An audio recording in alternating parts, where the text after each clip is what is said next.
implored the folks in Texas, in Houston. He said, I need to initiate this litigation. It was not by happenstance.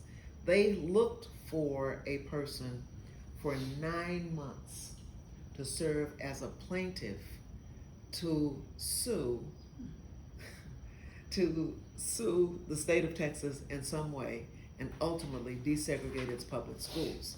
So Thurgood, because of the voting litigation, started in Texas the school desegregation, and that is the Sweatt case. So how did they find Heman Sweatt? Heman Sweatt was a 37-year-old postal carrier. He came from an educated family. He had attended Bishop. His parents were educated. His father was over and very active in the postal union, which is where college graduates worked in Houston in the 40s.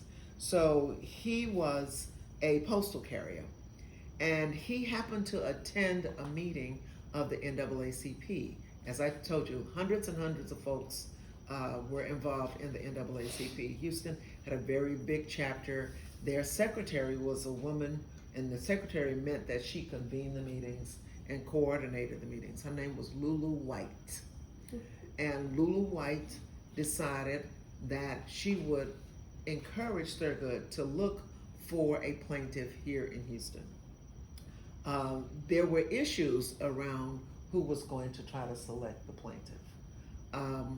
They talked to several people, they interviewed folks, and they ended up with this guy named Heman Sweatt. One, because he was qualified, as we DEI folks all are qualified, and that he would overqualified. He was, yes, and that he was light-skinned. That was important because they didn't want to try to frighten away the wonderful folks at the University of Houston with somebody who was darker complexioned. And he was married.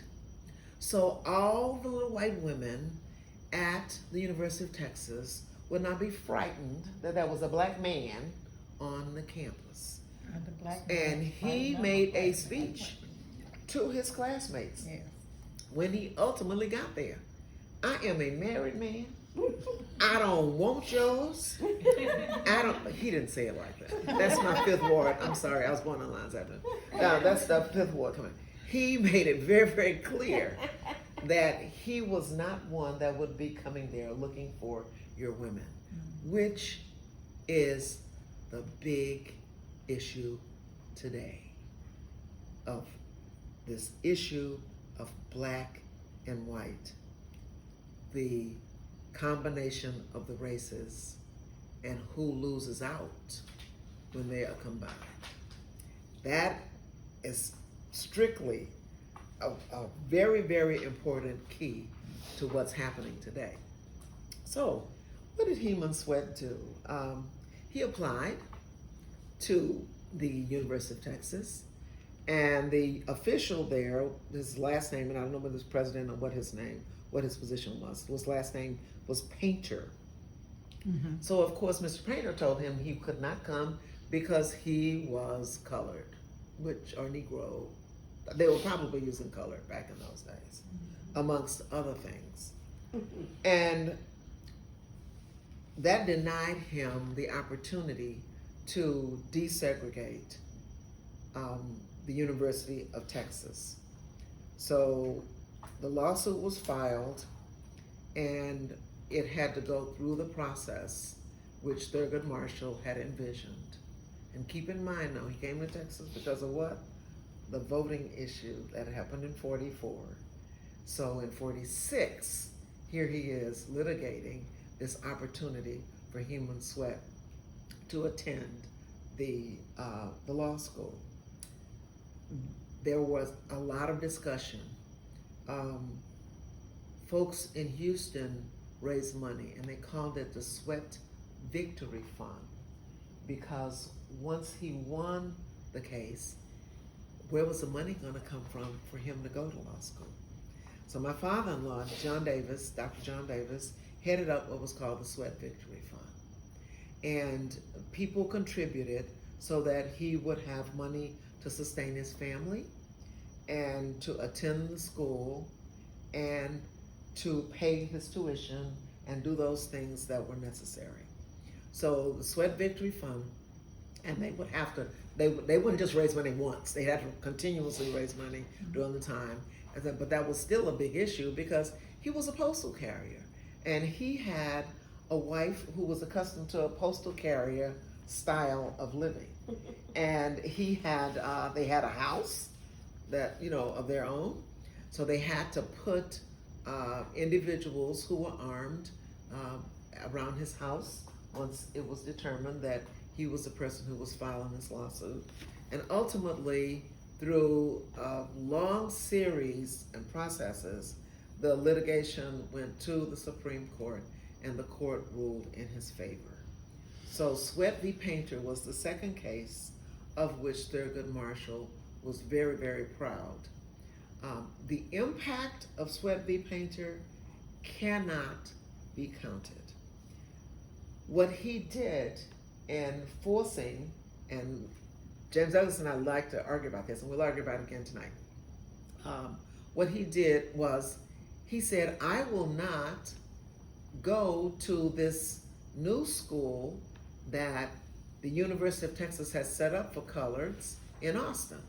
And they had 3 or so folk who enrolled in that school, but they were discouraging people from enrolling in the school because you had the desegregation litigation going on up here. And the key is to not enroll in a separate little color school in Austin, but to keep that litigation going in the school, in the bigger arena for the desegregation in the University of Texas Law School. But there were, of course, folks who enrolled, and they moved the law school from Austin to Houston. And why did they do that? It is because Lulu White and a woman named Leah Harrison went to testify before the state legislature to say, if you are going to set up a school that's a state school, because they said, well, we just can't have a state colored law school, we got to have a state colored school. So if you're going to have one, then you should have it in Houston. Other cities wanted a colored state school. And they were persuasive because there existed in Houston a school called Houston College for Negroes, which started out by the Houston Independent School District, the voting school district, in 27 that started the Houston Junior College for Coloreds and the Houston Junior College. So those 2 schools, your voting HISD people started back in 27. So keep in mind that ultimately Houston Junior College became a 4-year school in 34. And so it was then Houston College for Negroes. My mother attended Houston College for Negroes. She graduated from Phillips Wheatley in 42. And she started with Houston College for Negroes, and she got a chance to work in a school system in Ville Platte, Louisiana, where my folks are from, for a year, and then she came back and she graduated in 1947. So her degree should have been issued by where she went, Houston College for Negroes. But the state wanted to say, we've been educating our coloreds all along. So when we start this colored school in Houston, and the legislature then passed the for the funding of the colored college in Houston, we will start up Houston College for Negroes, and there it will be in Houston. And we will name it the Texas State College for Negroes. So, and as Doug said, and rightly so, HISD had then sold or awarded or conveyed to the University of Houston some rights over Houston College for Negroes. So my mother's degree says the University of Houston has authorized the Houston College for Negroes to award the degree to Althea. Now, they said, well, you don't have to have a Houston degree. you can have a state degree, so you can trade your degree in. So she traded her degree in. So the one that's at my house is that it says the University of Houston has authorized the Texas State College for Negroes to award the degree to Althea. So even though she never attended Texas State College for Negroes one day, she has a degree from the Texas State College of Negroes, authorized by the University of Houston, which got the school from the Houston Independent School District that was voted upon by voters. So keep that in mind. And that funding is coming from the state and the state legislature. Who determines who's in the state legislature? The voters. This was before we had anybody in the state legislature since Reconstruction, because there were some 34, I think, senators and representatives in the state legislature during Reconstruction before they swore off that they weren't going to be a part of the Confederacy and they came back. So then the individuals who were in the legislature, there was nobody in the legislature that would look like any of the colors or the Negroes. So there now exists this school called Texas State College for Negroes. And as Doug said, James Douglas, who I'm referring to, said that because Louisiana had settled its case, Texas, of course, was unbridled and would not. But because Texas had settled, Louisiana had settled its case, it had created a Southern University. So what was that university ultimately called after Texas State College for Negroes? It was Texas's Southern University.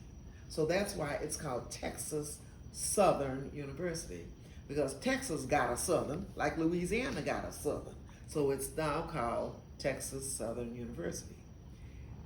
Why is that so important when it comes to voting?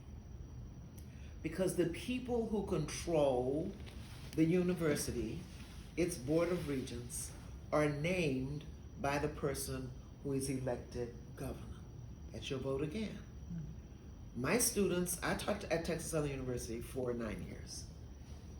I don't think I knew or met any of my students who knew that the governor decided who would be at your university.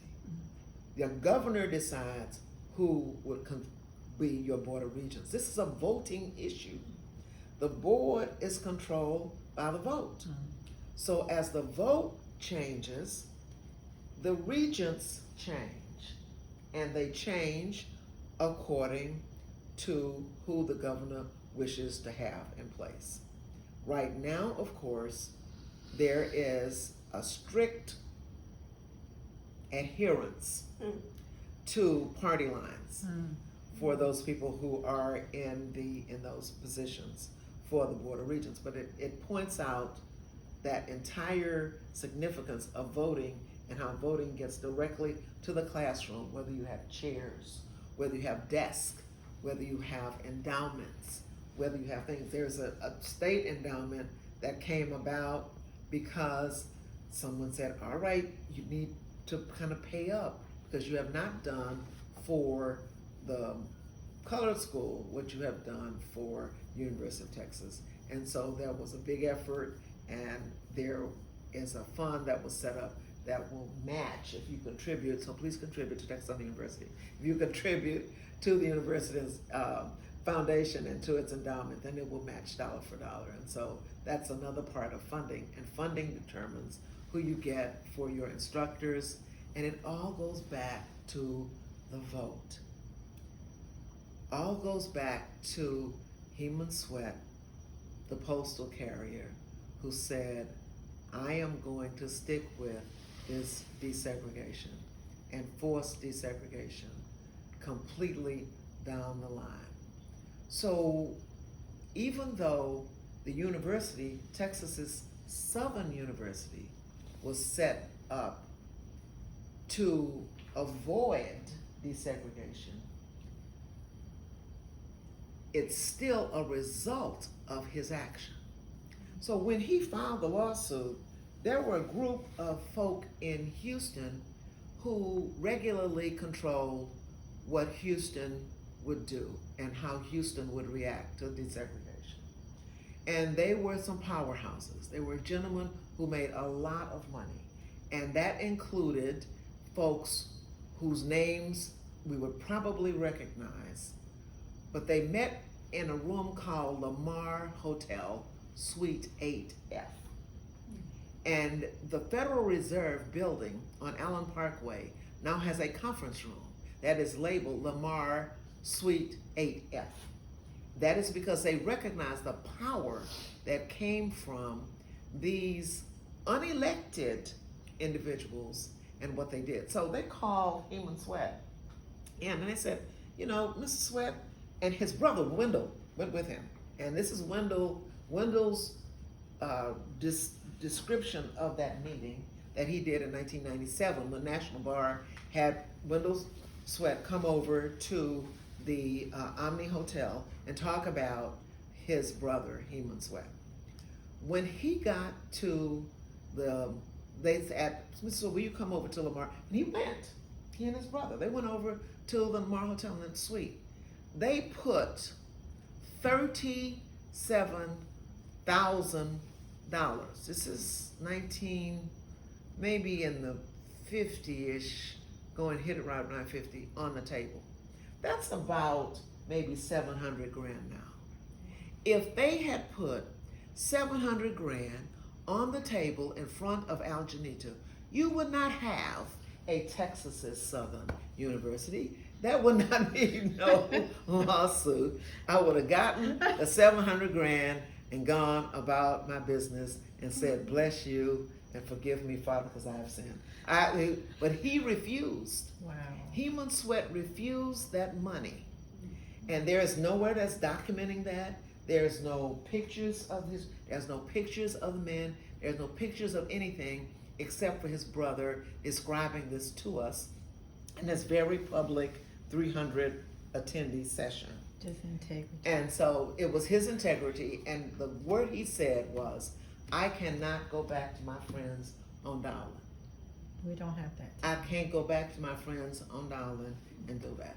Angelina, on the other hand, would have gone back to her friends on Great Street and Lyons Avenue, and we would have had whatever we wanted to have at the club that night. That would have been that would have been a very different response. But this was a gentleman of integrity, but also he was the fourth of the 6 Sweat children. His family, these were educated people. These folks, his father was very big in the unions. They were very, this was no mamby-pamby plaintiff here. This was not somebody. So the key to Sweat, and the question now, with voting now being dead center, and the correlation and the reason for why the vote is important being dead center is, where is the vote now?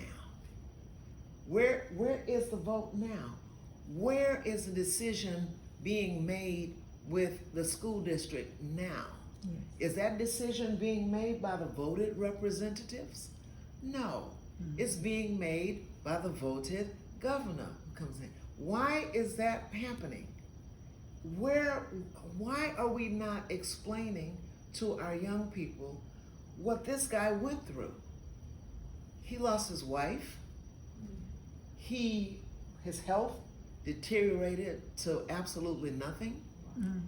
The instructors, from what we're told, were told, if you pass him at this law school, you will never teach at another law school again. What were people like my father-in-law, my mother-in-law? My mother said, mother-in-law said, he didn't quite make it at the school. They believed the okie doke. And he didn't quite make it. Well, no, he didn't quite make it because his instructors were not going to let him quite make it. That's right. And of course, with the pressure and the intimidation and, the threats that he endured, the threats on the campus, guess who one of his tutors was when he was at the University of Texas Law School in that one student classroom? Bob Lanier. Name sound familiar? Let's go back to the vote. Okay. Let's go back to the representation. And Bob Lanier was very proud. Mayor Lanier was very proud of his role in tutoring Heman Sweat. That's how I know that he tutored Heman Sweat, because he was very, very proud of that. Because there were probably a lot of students who were there in the law school at the time who would not have tutored Heman Sweat. but it also allowed Lanier to be very, very involved in a lot of history and to be very vocal about history. So much so that when I had a chance to provide Black History Tour to the folks at Great Eastern Partnership, Bob Lanier hosted that bus tour for that alone. Mm-hmm. Yeah. So that's the story of Heman's Way. Wow.